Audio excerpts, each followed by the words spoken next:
वैसे तो पीएम मोदी के सामने बड़े बड़े नेता नतमस्तक होते हैं, क्योंकि पीएम मोदी एक ऐसे राजनेता हैं जिन्हें विदेशों में भी पसंद किया जाता है, उनका सम्मान किया जाता है।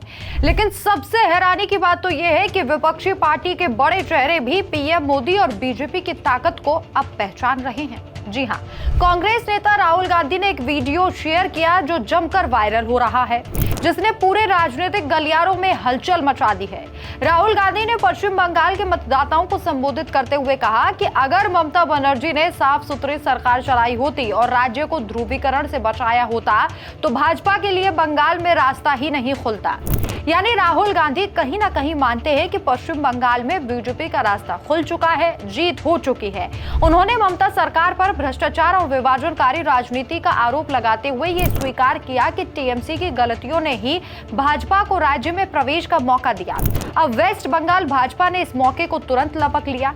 भाजपा के बंगाल पेज ने इस क्लिप को शेयर करते हुए राहुल गांधी का शुक्रिया अदा किया और लिखा, राहुल गांधी टीएमसी के खिलाफ सच्चाई के बम गिराते रहते हैं। धन्यवाद राहुल जी।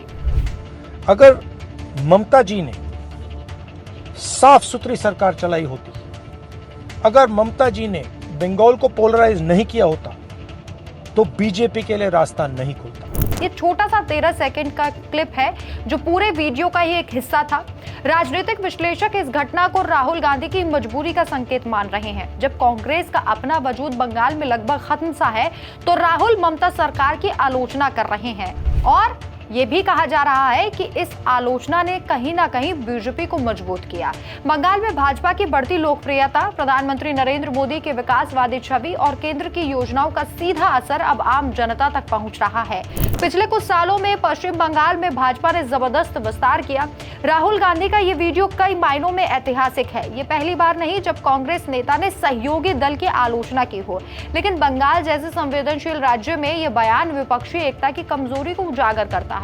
कांग्रेस खुद को भाजपा का एकमात्र विकल्प बता रही है, लेकिन जमीनी हकीकत यह है कि बंगाल की जनता बदलाव चाहती है। मोदी की लोकप्रियता, अमित शाह की रणनीति और स्थानीय नेताओं के प्रयास ने भाजपा को मजबूत आधार दिया है। राजनीतिक पंडितों का यह भी मानना है कि राहुल का ये बयान अप्रत्यक्ष रूप से प्रधानमंत्री नरेंद्र मोदी के नेतृत्व की ताकत को स्वीकार करता है। अगर ममता की सरकार इतनी कमजोर और विभाजनकारी नहीं होती तो भाजपा को इतना मौका शायद नहीं मिलता।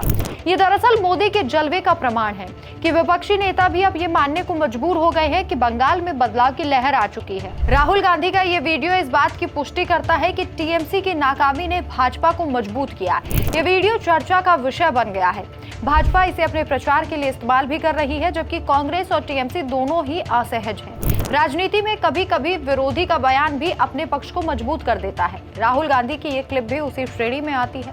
राहुल गांधी का बयान चाहे कितना भी आलोचनात्मक हो, लेकिन उसमें छिपा संदेश साफ है कि बंगाल में अब पुरानी ताकतें कमजोर पड़ रही हैं और नई ताकत उभर रही है। ये घटना दिखाती है कि मोदी का जलवा कितना व्यापक हो चुका है कि विपक्षी नेता भी अनजाने में भी सही उनका गुणगान जरूर कर रहे हैं और ये मान रहे हैं कि ममता सरकार पश्चिम बंगाल में नहीं दोबारा से आएगी, बल्कि बीजेपी सरकार के लिए रास्ते खुल चुके हैं। और तमाम रैलियों में जो हम भीड़ देख रहे हैं वो इस बात का सबूत भी बन रही है कि कहीं ना कहीं अमित शाह की चाणक्य नीति काम आई और प्रधानमंत्री नरेंद्र मोदी, योगी आदित्यनाथ जिस तरीके से बार बार संबोधन करने के लिए पश्चिम बंगाल की धरती पर पहुंच रहे थे, उसका जादू भी दिखाई दे रहा है, क्योंकि इस बार हालात बदले बदले नजर आ रहे हैं। पश्चिम बंगाल के लोगों में डर जो है वो कम हो रहा है। टीएमसी के गुंडों की लगातार धुलाई भी हो रही है और बार बार ये कहा जा रहा है कि अगर बीजेपी सरकार आई तो भय मुक्त पश्चिम बंगाल होगा, घुसपैठ को रोका जाएगा और जिस तरीके से हिंदू रीति रिवाजों को कुचला जाता है वो तो कतई भी नहीं होगा। वैसे आपकी क्या राय है? कि आपको भी लगता है कि राहुल गांधी जिस तरीके से ममता बनर्जी के बारे में बातें कह रहे हैं कि भ्रष्टाचार किया